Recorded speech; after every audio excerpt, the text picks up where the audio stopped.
लोकंकु मिलिबो नुआ voter ID card. जेउ जेउ जगार एबे निर्वाचन कमिशन एसआईआर करिबे तापरे सेटारे भोटर मानंकु नुआ भोटर परिचय पत्र दियाजिबो। अर्थात बिहार रे एसआईआर प्रक्रिया शेष हेबा परे सेठारे मध्य भोटर मानंकु नुआ भोटर आईडी कार्ड जोगाई दियाजिबा नै प्रस्तुति चालिछि।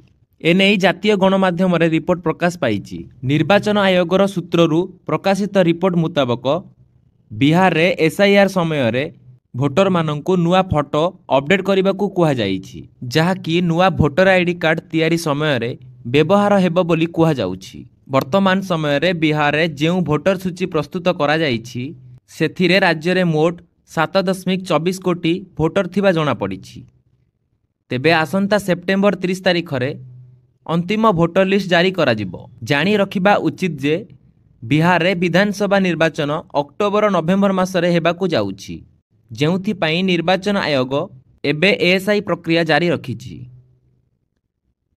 एही बड़ी खबर अपडेट पई आम सह जोड़ी होई रुहंतु।